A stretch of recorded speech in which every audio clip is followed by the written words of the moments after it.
आप सभी को मेरा नमस्कार। मैं वीणा मिश्रा। आज कक्षा 12वीं की एक कहानी है नमक।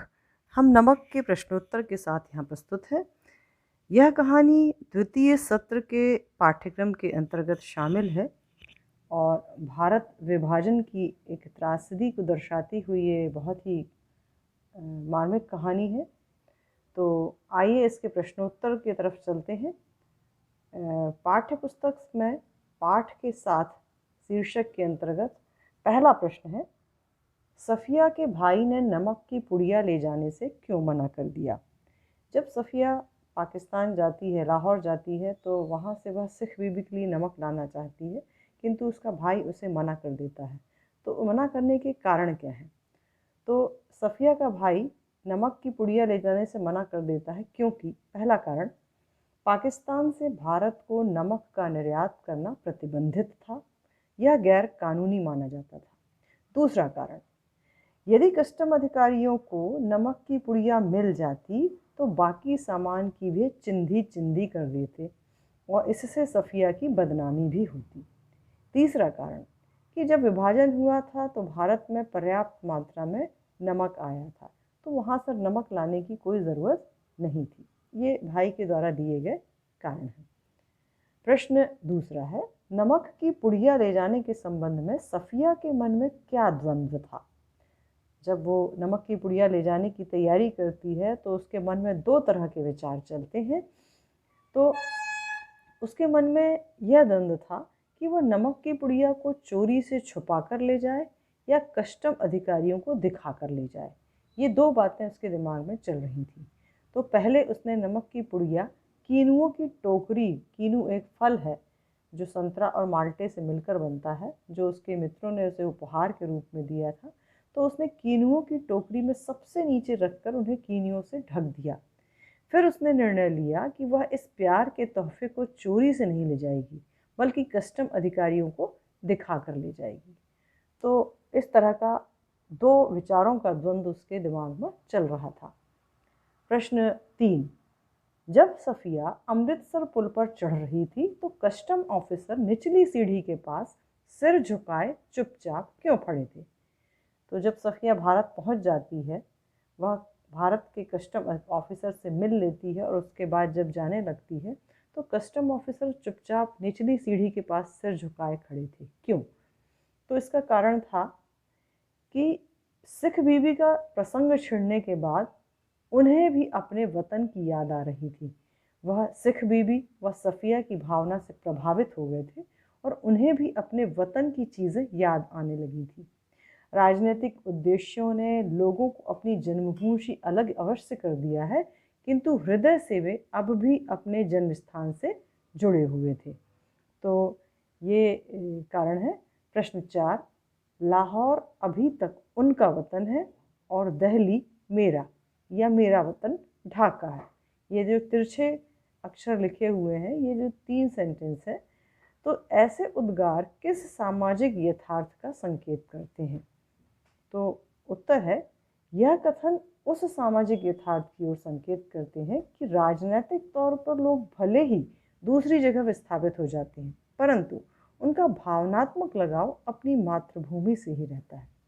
राजनीतिक बंटवारे के कारण लोग अलग अलग रहने पर मजबूर अवश्य हो जाते हैं, किंतु यह बंटवारा लोगों के दिलों को नहीं बांट पाता।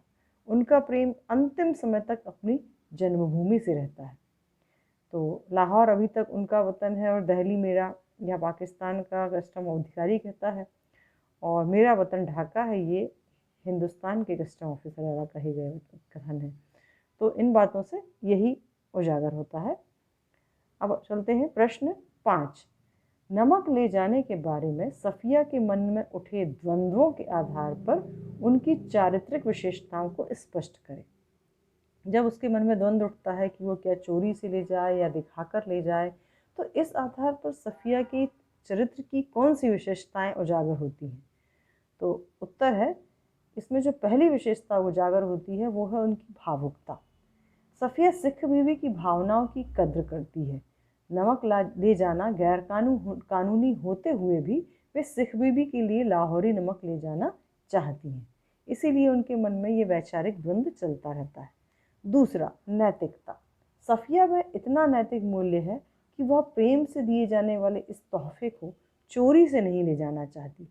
वे दोनों कस्टम ऑफिसर के सामने अपना पक्ष रखने में सफल भी होती हैं। तीसरी बात जो उजागर होती है, वायदे की पक्की।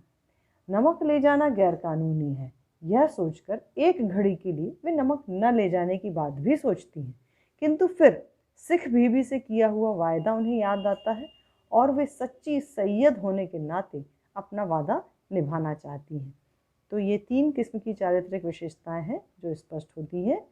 आगे बढ़ते हैं। प्रश्न 6, मानचित्र पर एक लकीर खींच देने भर से जमीन और जनता नहीं बढ़ जाती। उचित तर्कों व उदाहरणों के जरिए इसकी पुष्टि करें।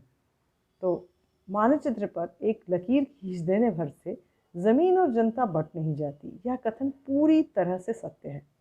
राजनीतिक कारणों से मानचित्र पर लकीर खींचकर देश को 2 भागों में बांट दिया जाता है।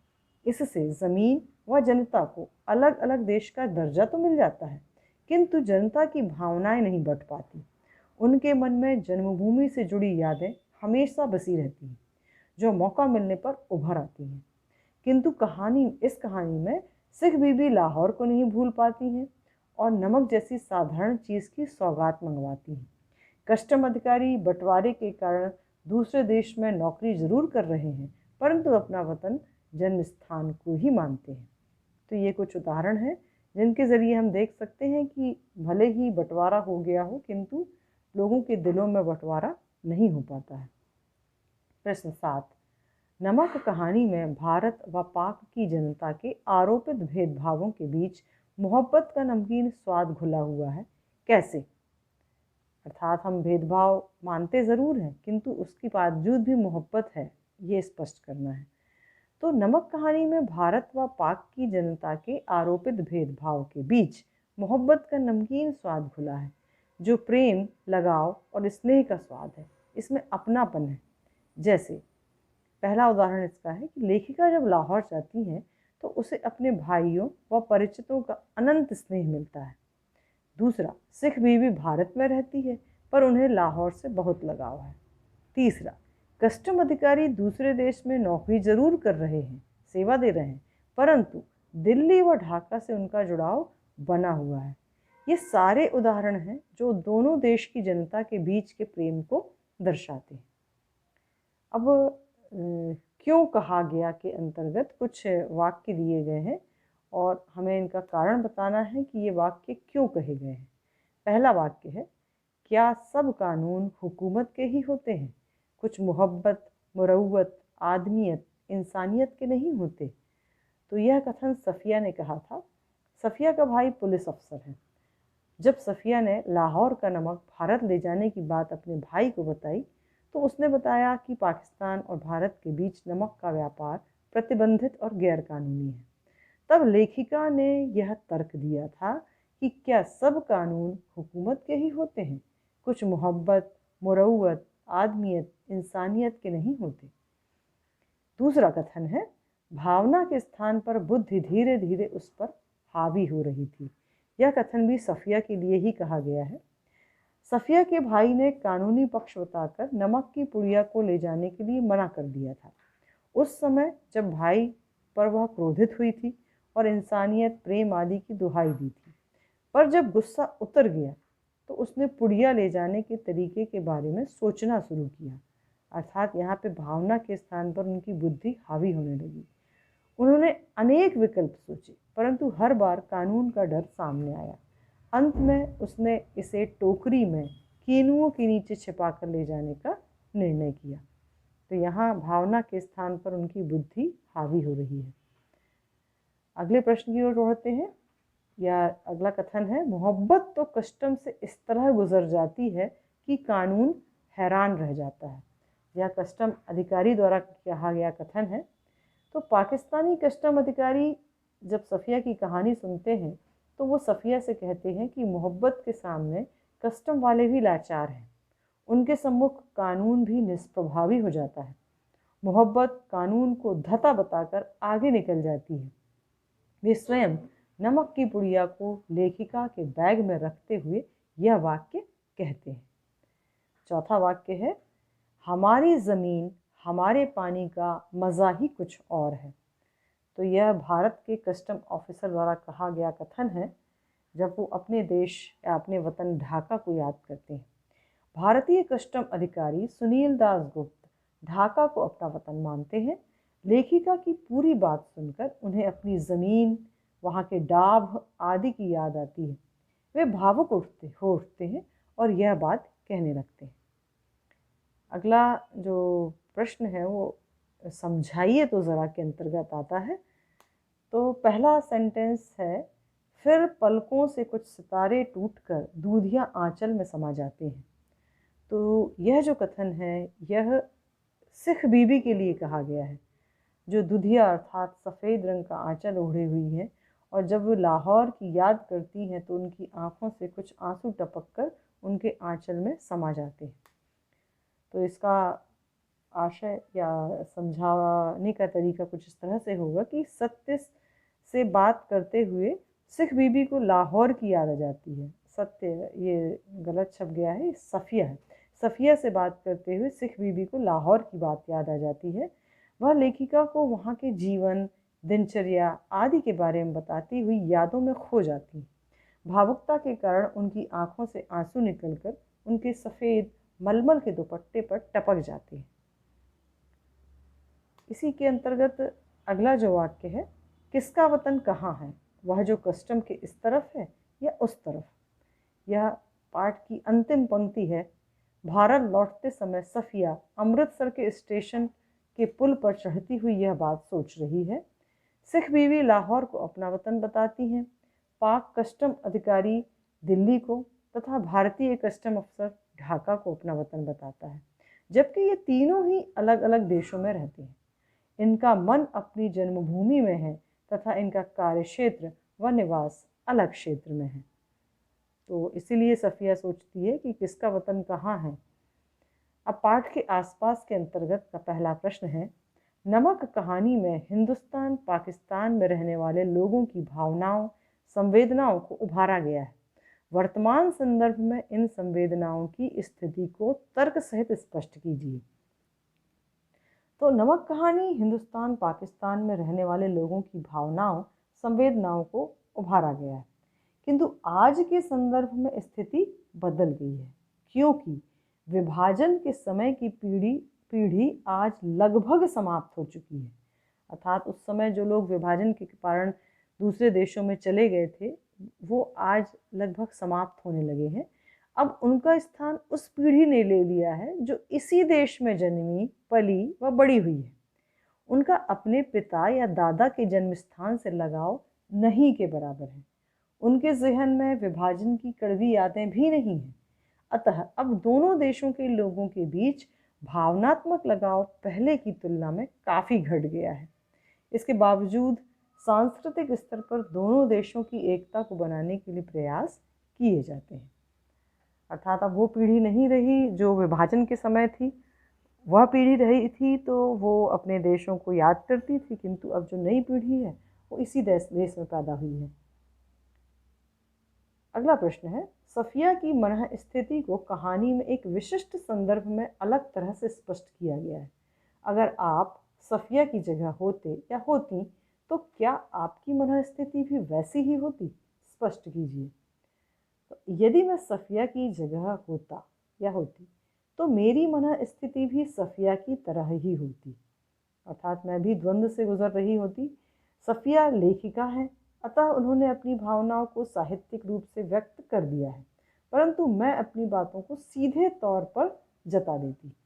मैं सिख बीबी के लिए, जिनमें मुझे माँ की छवि दिखी, लाहौर से नमक ले जाने के लिए भी हर संभव प्रयास करती या करता। तीसरा प्रश्न, भारत पाकिस्तान के आपसी संबंधों को सुधारने के लिए दोनों सरकारें प्रयासरत हैं। व्यक्तिगत तौर पर आप इसमें क्या योगदान दे सकते हैं या दे सकती हैं? तो व्यक्तिगत तौर पर मतलब निजी तौर पर मैं ये योगदान दे सकती हूँ कि मैं व्यक्तिगत तौर पर अपने मन से शत्रुता का भाव बाहर निकाल दूँगी। मैं अब अन्य नागरिकों के मन से भी पाक के प्रति भरे जहर को बाहर निकालने की कोशिश करूँगी या करूँगा। सांस्कृतिक व खेल कूद के स्तर पर वहाँ से जो टीमें आती हैं उनका दिल से स्वागत करूँगा या करूँगी। सूचना क्रांति के युग में इंटरनेट के माध्यम से वहाँ के नागरिकों को अपनी भावनाएं प्रेषित करूँगी या करूँगा। तो ये कुछ तरीके हैं जो व्यक्तिगत तौर पर हर व्यक्ति आजमा सकता है और जिससे हम इन रिश्तों को सुधारने का प्रयास कर सकते हैं। धन्यवाद। यहाँ पे अब चौथा प्रश्न है, लेखिका ने विभाजन से उपजी विस्थापन की समस्या का चित्रण करते हुए सफिया व सिख बीबी के माध्यम से यह भी परोक्ष रूप से संकेत किया है कि इसमें भी विवाह की रीति के कारण स्त्री सबसे अधिक विस्थापित हुई है। क्या आप इससे सहमत हैं? अर्थात विवाह की रीति के कारण ही महिलाएं जो हैं वो विस्थापित हो जाती हैं, जैसे यहाँ सिख बीबी और सफिया हुई है। तो कहानी में ऐसा संकेत कहीं नहीं है कि विभाजन के कारण हुए विस्थापन से नारी ही अधिक विस्थापित हुई है। सिख बीबी व सफिया परिवार के साथ ही विस्थापित हुई हैं। यही स्थिति पाकिस्तान में भी है। दूसरी बात इस रूप में सही है कि विवाह के कारण स्त्री ही सबसे अधिक विस्थापित होती है। इस विस्थापन के कारण उनका अपनी जन्मभूमि से लगाव कभी कम नहीं होता और वहाँ की यादें उन्हें हमेशा घेरे रहती हैं। पांचवा प्रश्न है, विभाजन के अनेक स्वरूपों में बटी जनता को मिलाने की अनेक भूमियाँ हो सकती हैं, रक्त संबंध, विज्ञान, साहित्य व कला। इसमें से कौन सी भूमि जो सबसे ज़्यादा ताकतवर है और क्यों? तो मैं मानती हूँ कि इनमें से सबसे ज़्यादा ताकतवर है साहित्य व कला का माध्यम। यह माध्यम भावनाओं पर आधारित है तथा यह पारस्परिक सौहार्द को बढ़ाता है। रक्त संबंधों का दायरा सीमित होता है। कलाकार व साहित्यकार पूरे समूह की पीड़ा, सुख दुख आदि की भावनाओं को व्यक्त करता है। इससे दूरियां समाप्त हो जाती हैं। तो ये कुछ रीज़न दिए हुए, रक्त संबंध जैसा सफिया का था, विज्ञान, साहित्य या कला। तो साहित्य और कला जो है सबसे ताकतवर माध्यम कहा जा सकता है।